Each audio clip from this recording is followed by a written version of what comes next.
Le ciel était gris, mais il ne pleuvait pas.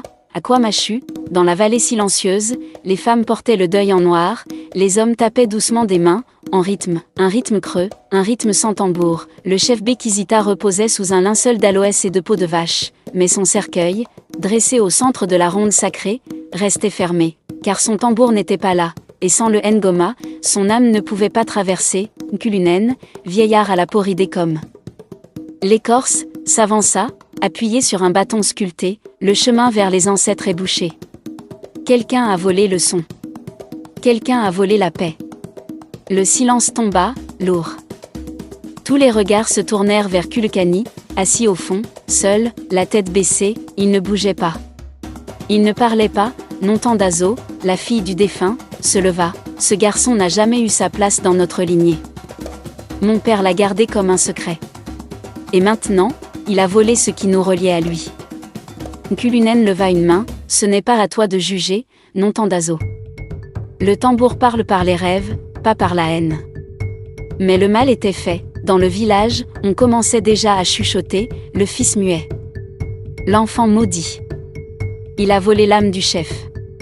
La nuit était tombée, pesante, le feu du village craquait, mais sa chaleur semblait lointaine.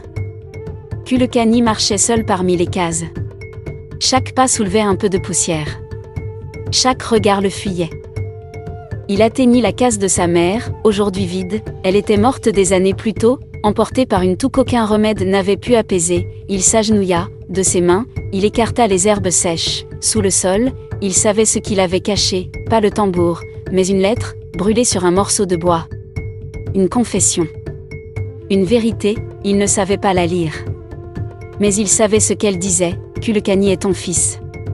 Des larmes chaudes tombèrent sur ses genoux, mais toujours, aucun son ne sortit de sa bouche. Dans la hutte sacrée, Nkulunen priait, devant lui, une poignée de cendres, celles des anciens tambours, ceux des chefs précédents.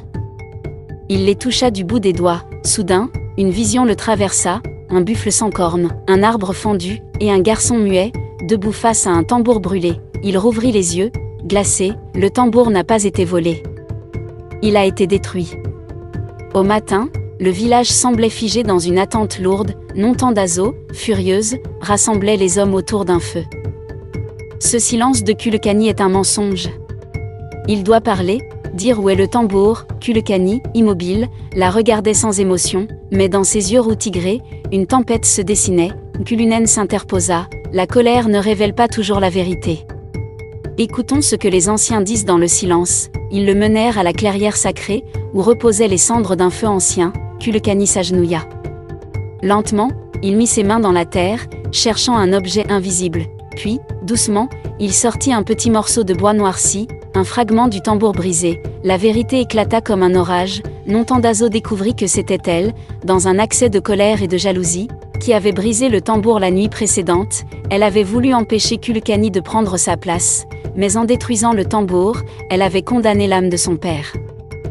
Kulekani leva les yeux, ses prunelles roux tigrées fixes, sans un mot, il tendit la pièce brisée à Nkulunen. Le vieux chef murmura, le tambour peut être reconstruit, mais le cœur ne se répare pas si facilement. Pendant des semaines, le village tout entier travailla à restaurer le tambour sacré. Kulekani, muet mais présent, prit part aux travaux, guidé par Nkulunen. Nontandazo, rongé par la culpabilité, resta à l'écart, regardant son frère avec un mélange de honte et de respect. Le jour où le nouveau tambour résonna pour la première fois, toute la vallée vibra, le silence de Kulekani devint une force, son regard, calme, portait désormais la paix. Le soir venu, autour du feu, Nkulunen déclara, le tambour ne porte pas seulement le son des guerriers. Il porte aussi le poids de nos erreurs, et la promesse du pardon. Kulekani posa une main sur le tambour, puis leva les yeux vers Nontandazo, elle hocha la tête, enfin prête à reconnaître son frère. Les anciens commencèrent à jouer, le tambour parla, et l'âme du chef Békizita put enfin rejoindre les ancêtres. Parfois, c'est dans le silence des blessés que résonne la plus grande vérité. Le pardon est le tambour qui rassemble les cœurs brisés.